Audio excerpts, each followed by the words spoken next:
So when burnout becomes no longer a phase and it's part of your lifestyle, or that it's something that you can't even notice that it's happening anymore because you just think that you're just having exhaustion, then you're not doing life right. Pushing and proving that you're strong, it's not necessary. We sometimes need to just rest and stop seeing ourselves as failing when we need to slow down.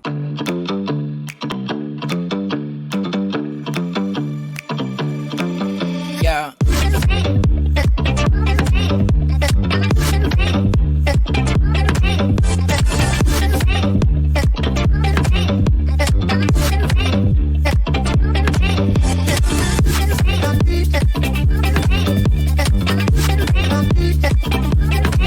Guys, welcome back to another video. So today we're talking about why slowing down changed everything for me after age 40.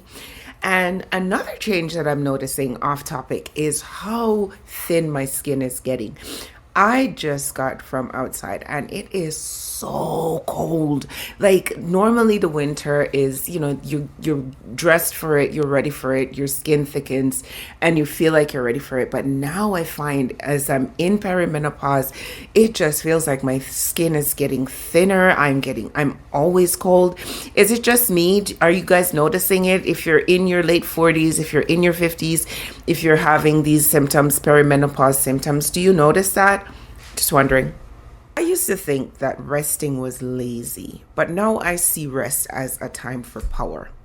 There comes a moment, usually somewhere after your 40s, when life stops asking politely and starts demanding that you listen. For me, that moment came when I had my stroke. It wasn't a burnout phase anymore.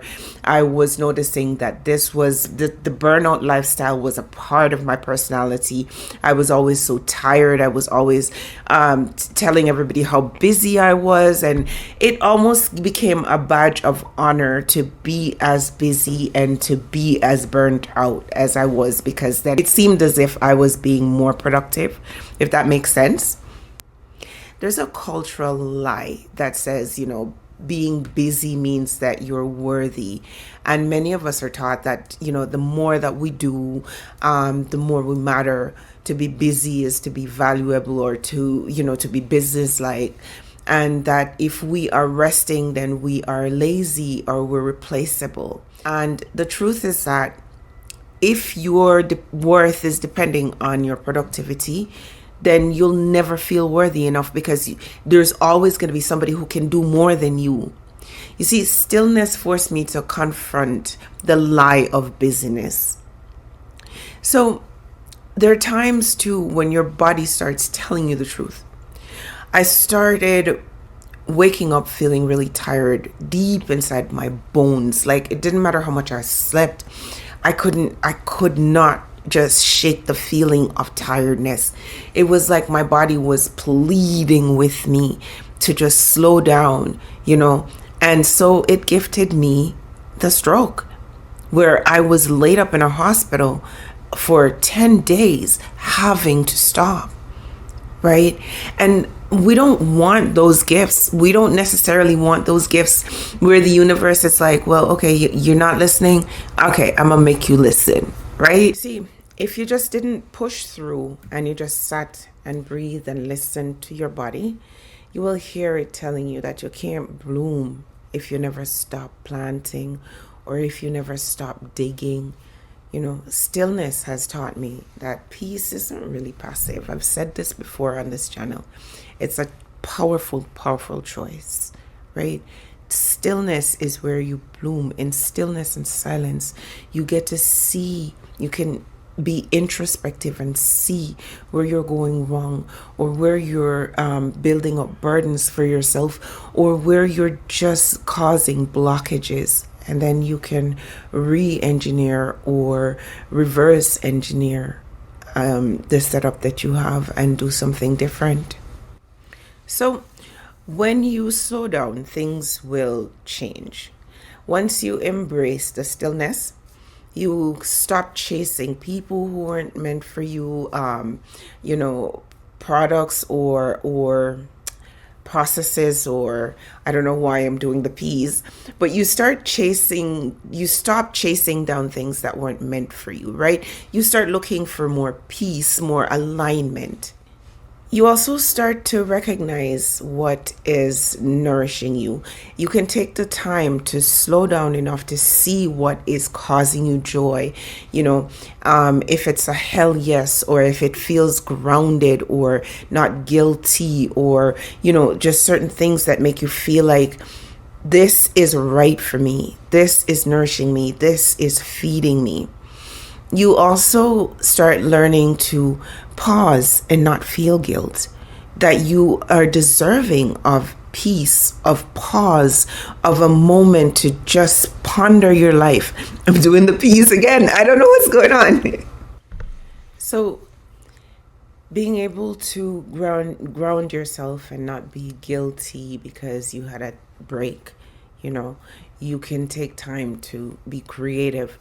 You can deepen your relationships. You can start becoming somebody that you really enjoy being around. You can start liking yourself. You can start practicing radical self-love, you know, self-care. You know, it's not necessary to reset all the time. You can relaunch different processes or different things that are working for you. So to wrap it all up, we slow down so that we can calm down, so that we can improve ourselves, so that we can build ourselves, so that we can heal, right? We slow down so that we can, in the pause, in the moment, we can learn about the things that are about our processes. I'm not going to do the P's again. We can learn about how we're growing, how we're improving, how we are living life, how we're showing up each day. So take a moment just to rest. Take a moment to slow down, just to relax your central nervous system, because that's where a lot of the diseases are coming from. A lot of the mental health issues that we're having. If we could just regulate our central nervous system, we would be so much better, so much happier. So if any of this resonated with you, if you're craving some calm, some clarity, or if just a softer way of living, if you want some time to pause, then hit subscribe and join me for, you know, this stillness and bloom journey. This is a space where rest isn't weakness, it's wisdom. You're always welcome to just take it easy here. Take off your shoes and rest your foot, rest your head. So, as I always say, be good to yourself, be good to each other, be blessed, be blissful, be balanced, and I will see you next time. Mwah, mwah, mwah. The luxury breathing, but I don't think I'm living. Yeah, my mama be tripping, saying you acting different.